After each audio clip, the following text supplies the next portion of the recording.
Morning friends, बहुत बहुत स्वागत है मेरे यूट्यूब चैनल लैबटेक कुमुद पर।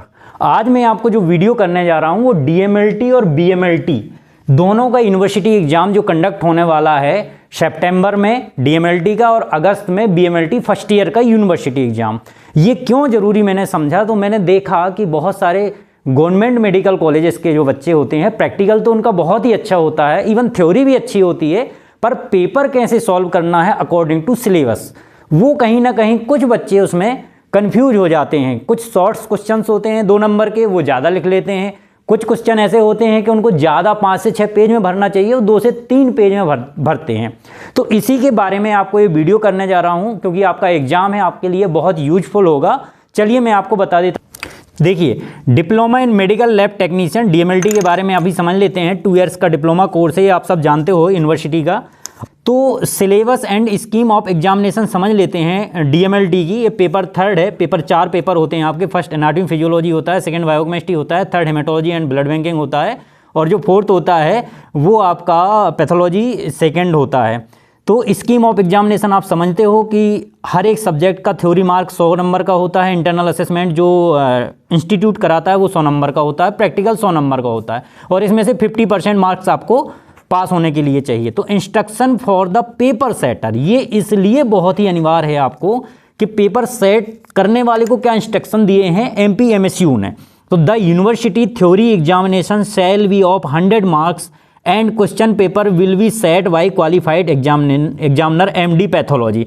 ये बोल रहे हैं कि कोई भी जो असिस्टेंट प्रोफेसर हो, एमडी पैथोलॉजी किया हो, वो ही पेपर सेट कर सकता है और पेपर 100 मार्क का होना चाहिए, ये आप सब जानते हो। Who shall be on the panel of examiner 50% shall be the minimum passing mark, ये भी आप सब जानते हो कि 100 नंबर का पेपर है तो 50 नंबर चाहिए। Internal assessment will be of 100 mark, internal assessment भी आपका 100 नंबर का होता है। अगर दोनों मिला के भी आप 100 नंबर ले आते हो, किसी में 70 किसी में 30, तो भी आप पास माने जाओगे। Which would be counted in theory marks for passing university examination. For practical examination there will be 2 examiner MD pathology, मतलब अगर प्रैक्टिकल यूनिवर्सिटी का जो प्रैक्टिकल एग्जाम होगा आपका, उसमें आपको 2 एग्जामिनर जरूरी हैं, एक इंटरनल और एक external. 1 internal examiner from the institutes college and 1 from other college institute of the university from the panel of the university examiner, मतलब यूनिवर्सिटी डिसाइड करेगी कौन से वहाँ का आपको बुलवाना है।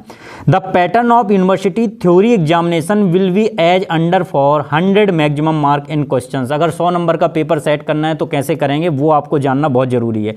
देखो ये पूरा दिया है, number and types of questions, mark for each questions, total marks. तो जो स्टार्टिंग के 10 क्वेश्चंस आएंगे वो 2-2 मार्क के होंगे, टोटल 20 मार्क होगा। Very short answer questions, answer to be given in 50 to 60 words. अब ये भूल जाते हो आप, 50 से 60 वर्ड्स होना चाहिए उसके। दूसरा है short answer question, answer to be given in 250 to 300 words. अगर आपके 10 नंबर के जो है 5 क्वेश्चन आएंगे तो आपको 250 से 300 वर्ड्स, मतलब 3 से 4 पेज भरना, इससे ज़्यादा बिल्कुल भी नहीं है, भले आपको क्यों ना आता हो। तीसरा जो है ऐसे टाइप क्वेश्चन हैं, निबंधात्मक क्वेश्चन हैं, answer to be given in 450 to 500 words. ये आपको कम से कम 5 से 6 पेज इसमें भरना है और ये डिस्क्राइब पूरे आंसर को लिखना है। अब इसका इंस्ट्रक्शन भी दिया है, instruction for the candidates answer all questions only in required words. जितनी ज़रूरत है उतने से ज़्यादा बिल्कुल भी नहीं लिखना है और ये अधिकांश बच्चे गलतियां करते हैं। There will be only 1 single answer sheet containing 40 page, एक आंसर शीट दी जाएगी उसमें 40 पेज रहेंगे। And no additional sheets would be provided to the student. साफ तौर पर अब एक सैंपल पेपर से आप समझ लेते हैं कि यूनिवर्सिटी कैसे पेपर सेट कराती है, वो मैंने आपको पूरा डिस्क्रिप्शन बताया और उसमें आपको सॉल्व कैसे करना है वो मैं आपको बता रहा हूं। तो देखिए, डीएमएलटी यूनिवर्सिटी एग्जाम अभी होने वाले हैं, इसमें 3 प्रकार के क्वेश्चंस जो है आपको सॉल्व करने को आते हैं, वो मैंने आपको पहले ही डिस्कस बता दिया। अब सपोज जैसे अगर क्वेश्चन 2-2 नंबर के आते हैं, ठीक है, तो 2-2 नंबर के क्वेश्चन में जैसे ये क्वेश्चन नंबर 1 लिखा है, enumerate anticoagulants used in haematology. ये सिर्फ पूछ रहा है आपसे इन्यूमरेट, केवल आप नाम लिखें। तो एंटीकोगुलेंट्स आपको भले कुछ आता है पर आपको क्या लिखना है, 50 से 60 वर्ड्स में नाम लिखना है। कैसे लिखोगे, EDTA, double oxalate, trisodium citrate, sodium fluoride, heparin, बस हो गया। आपको 2 नंबर आपके कहीं नहीं गए, आधा नंबर भी नहीं कटेगा। फिर सेकंड क्वेश्चन आ गया आपका ईडीटीए।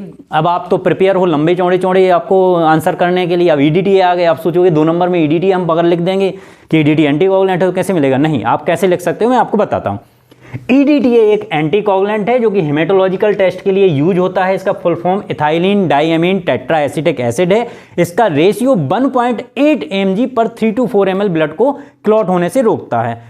मोड ऑफ एक्शन क्या है, मतलब काम कैसे करता है ईडीटीए? तो ये चिलेट करता है कैल्शियम आयन को, और मॉर्फोलॉजी को मेंटेन कितने टाइम तक के लिए रखता है? तो ये 4 घंटे के लिए। इसीलिए हमारा सीबीसी का जो टैट होता है वो 4 आवर्स होता है।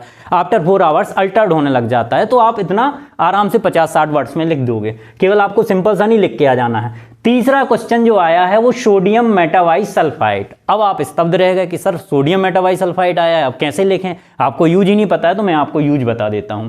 सोडियम मेटावाइसल्फाइड एक केमिकल है जिसका यूज 2 तरह के टेस्ट के लिए किया जाता है। एक तो सिकल सेल एनीमिया के लिए हम सिकलिंग टेस्ट में करते हैं, क्योंकि ये जो सोडियम मेटावाइसल्फाइड है ये रिड्यूसिंग सब्सटेंस है, ऑक्सीजन को रिड्यूस कर देता है। दूसरा यूज जो है हिस्टोपैथोलॉजिकल, एक स्पेशल स्टैन होती है जिसे हम पास स्टैन बोलते हैं, ग्लाइकोजन के लिए की जाती है। तो पास स्टैन में भी जब हम सिप रिएजेंट को प्रिपेयर करते हैं तो उसमें यूज करते हैं। आपके 2 नंबर पक्के, इससे ज़्यादा बिल्कुल नहीं लिखना आपको, मैं आपको बार बार बता रहा हूँ। क्वेश्चन सेकंड का जो पैटर्न है 5 क्वेश्चन है, 10-10 नंबर का हर एक क्वेश्चन है। उसमें से मैंने 2 क्वेश्चन लिए हैं आपको समझाने के लिए। तो सबसे पहला जो क्वेश्चन है वो है right procedure of Leishman staining important. अब आपको प्रोसीजर समझ में आ गया लेकिन इंपॉर्टेंस समझ में नहीं आया। तो right procedure of Leishman stain. Leishman stain सबसे पहली चीज तो आप समझ लो कि रोमनोवस्की डाई है। रोमनोवस्की डाई बहुत सारी हैं, राइट है, जीमसा है, जेनर है, एमजीजी है, फील्ड है, वो सारी रोमनोवस्की। क्यों रोमनोवस्की है? क्योंकि वो उसमें पॉलीक्रोमेटिक डाई होती है। और पॉलीक्रोमेटिक डाई क्या करती है? हमारे जो सेल होता है उसके न्यूक्लियस को, साइटोप्लाज्म को और ग्रेन्यूल्स को अलग अलग सेट्स देती है। ये मेरे एक वीडियो में है पूरा लीसमैन स्टेन प्रोसीजर का, वो आप समझ सकते हैं, देख सकते हैं उसको। तो ये सारी प्रोसीजर आपने लिख दी। आपको लग रहा है कि 4 पेज नहीं अगर भरा रहे हैं हमारे, तो आप उसका प्रिंसिपल लिख सकते हो। आपका उसका आप प्रोसीजर के बाद आपका उसका इंपॉर्टेंस लिखना होगा। आपको इंपॉर्टेंस का मतलब क्या है, क्यों लीसमैन स्टेन कर रहे हो? तो लीसमैन स्टेन हम कर रहे हैं माइक्रोस्कोपिक एवोल्यूशन के लिए, डीएलसी के लिए, पीएस फॉर कमेंट्स के लिए, और टाइपिंग ऑफ एनीमिया और मलेरिया पैरासाइट्स के लिए, और फाइलेरिया के लिए भी हम उसका एवोल्यूशन कर सकते हैं। तो इसका इंपॉर्टेंस ये हो गया। वेरियस टाइप्स के एनीमिया डायग्नोसिस कर सकते हैं। तो आपको स्पेसिफिक ही जवाब लिखना है और सीक्वेंस ऑर्डर में लिखना है, आपको कथा नहीं लिखना। क्योंकि जो पेपर सेट करता है और जो कॉपियां आपकी चेक करता है उसको पैसे मिलते हैं। सीधी सी बात बताऊं भाई मैं आपको, उसका जितनी ज़्यादा उसकी कॉपी चेक होंगी उतने ज़्यादा उसको पैसे मिलेंगे। तो वो कथा बिल्कुल नहीं पढ़ेगा। आप रिलेटेड चीज़ें लिखें, आप सीक्वेंस ऑर्डर में लिखें, इवन अगर आप चार्ट बना के लिखें तो उसका बहुत अच्छा इंप्रेशन पड़ता है और आपको मार्क बहुत अच्छे मिलते हैं। चलिए आप क्वेश्चन नंबर 2 में ही दूसरे नंबर जो 10 नंबर का क्वेश्चन पूछा गया उसकी बात कर लेते हैं। इसको कैसे लिखोगे आप? Right in brief about ESR estimation. अब आपने एक शब्द पढ़ लिया ब्रीफ, संक्षेप में लिखना है, पर इतना संक्षेप में नहीं लिख देना कि आपको एक पेज में ही आपने ईएसआर पूरा डिस्क्राइब कर दिया। नहीं, ईएसआर के बारे में आप लिखोगे, उसका इंट्रोडक्शन कैसा है, उसकी मेथड क्या है, उसकी प्रोसीजर क्या है, उसका जो फैक्टर होते हैं इन्फ्लुएंसिंग फैक्टर, मान लो टेम्परेचर है और बाकी चीज़ें हैं, कोई आपकी जो वर्किंग टेबल है उस पर सेंट्रीफ्यूज मशीन नहीं लिखना, वो सारी चीज़ें लिखना है। और 2 मेथड में से एक कोई मेथड आप प्रेफर करोगे। तो ऐसे ही अगर क्वेश्चन आते हैं तो आपको वेस्टर्न गाइड मेथड जो है वो प्रेफर करनी चाहिए। क्यों? क्योंकि वो मोर रिलायबल है विंट्रोप से। मैक्सिमम जो 200 तक वो काउंट कर सकता है ईएसआर, ये 100 तक कर सकता है। तो उसकी मेरिट डीमेरिट सब लिख सकते हो आप, क्या क्या चीज़ें हो सकती हैं। ठीक है, अब क्वेश्चन नंबर तीसरा, जो 15 नंबर के क्वेश्चन आते हैं वो 2 आते हैं। इसमें सबसे ज़्यादा टाइम आपका, जब आपके 3 घंटे होने वाले होते हैं, आप एक ना एक क्वेश्चन छोड़ देते हो। तब सीधा सीधा आप 15 नंबर का क्वेश्चन छोड़ोगे तो कैसे चलेगा भाई? तो आप क्या करेंगे? Define and classify anaemia. इसको टुकड़ों में बांटो। पहले आप पेपर को अच्छे से, पूरा पेपर आप पढ़ो यूनिवर्सिटी एग्जाम देते समय, उसको आप टुकड़ों में बांटो। क्योंकि आपको लंबा चौड़ा क्वेश्चन सीधा समझ नहीं आ रहा है। ऐसा नहीं है कि बहुत लोगों को समझ नहीं आता, बहुत लोगों को समझ आता था, लेकिन अब ये आपने टुकड़े में बांट दिया कि डिफाइन एंड क्लासीफाई एनीमिया। तो आपको एनीमिया को पहले डिफाइन करना है कि कैसे कैसे क्लासीफाइड किया गया है। जैसे कि मॉर्फोलॉजिकल एनीमिया और इडियोलॉजिकल एनीमिया। मार्फोलॉजिकल एनीमिया में वेरियस टाइप्स के एनीमिया आ जाएंगे, इटियोलॉजिकल में सर्जरी आ जाएगा और एक्सीडेंटल आ जाएगा, बहुत सारी मतलब किस किस वजह से ब्लड लॉस हो रहा है वो सारी चीज़ें आ रही हैं, उसको अच्छे से डिस्क्राइब कर दिया आपने प्रॉपरली। फिर describe in detail of IDA बोला है। आयरन डेफिशिएंसी एनीमिया के बारे में आपको क्या करना है, डिस्क्राइब करना है। तो अब आपका भले क्या है, ये पैथोलॉजी फर्स्ट का पेपर है, पर आप क्या करते हैं कि आईडीए के कुछ बायोकेमिकल टेस्ट भी होते हैं, जैसे टोटल आयरन होता है, टीआईवीसी होता है, ट्रांसफेरन होता है, वो सारी चीज़ों का एक प्रॉपर चार्ट आपको प्रिपेयर करना पड़ेगा। चार्ट प्रिपेयर करके आप नॉर्मल रेंज लिखेंगे, नॉर्मल रेंज में अगर आयरन डेफिशिएंसी एनीमिया है तो सिंपल सी बात है टोटल आयरन कम होगा। ऐसे ही अगर आपको पूछा जाए कि बोन मैरो एग्जामिनेशन में आयरन डेफिशिएंसी एनीमिया का क्या रहेगा, तो उसमें आयरन नील मिलेगा या आयरन 1+2+, 3+ मिलेगा, तो वो सारी चीज़ें आपको प्रॉपरली डिस्क्राइब जब आप करते हो तो जो एग्जाम चेक करने वाला होता है, एग्जाम कॉपियाँ चेक करने वाला होता है, वो प्रॉपरली आपको समझता है कि हाँ ये बच्चा पढ़ने वाला है और बहुत अच्छे मार्क मिलते हैं। यकीन मानिए अगर आपने ये पूरा जितने नंबर का जो क्वेश्चन पूछा गया है, क्योंकि पेपर सेटर को भी इंस्ट्रक्शन दिया है यूनिवर्सिटी ने कि पेपर सेट भी उसी हिसाब से करना है, मतलब कोई भी क्वेश्चन अगर 2-2 नंबर के डालना है तो ऐसा नहीं है कि कॉम्पोजिशन ऑफ ब्लड पूछ दिया तो आपको आता है तो आप 6-7 पेज भर दो। अरे आप 10 पेज भी भर दो लेकिन आपको मिलेंगे 2 नंबर ही। तो कॉम्पोजिशन ऑफ अगर ब्लड पूछ दिया तो आपको एक तरफ चार्ट बनाना है सीधा सीधा।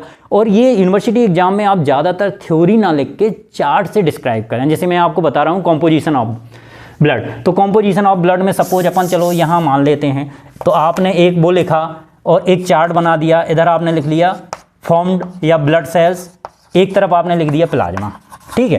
अब प्लाज्मा कितने % होता है, ब्लड सेल्स कितने प्रकार कितना होता है, फिर आप यहाँ लिख दोगे आरबीसी, डब्ल्यूबीसी और प्लेटलेट्स। प्लाज्मा में आप लिख दोगे एल्बुमिन, ग्लोबुलिन, कुछ हार्मोन्स, फाइब्रिनोजेन, ये सारी चीज़ें लिख दोगे, बस सफिशिएंट है। अगर 2 नंबर का क्वेश्चन पूछा, 10 नंबर का है तो थोड़ा थोड़ा डिस्क्राइब कर दोगे blood cells size, shape, functions, ठीक है। WBC size, shape, function, platelet normal value, size, shape, function, plasma, fibrinogen, albumin का क्या है, ऑस्मोटिक प्रेशर मेंटेन करके रखता है बॉडी, ये मतलब अगर आपको आता भी है लेकिन स्पेसिफिक जवाब देना बहुत ही ज़रूरी है, आपके 80% कहीं नहीं गए। तो ऐसे ही मेरे और भी वीडियो देखने के लिए आप मेरे चैनल को सब्सक्राइब करें, लाइक करें, शेयर करें। Thank you friend.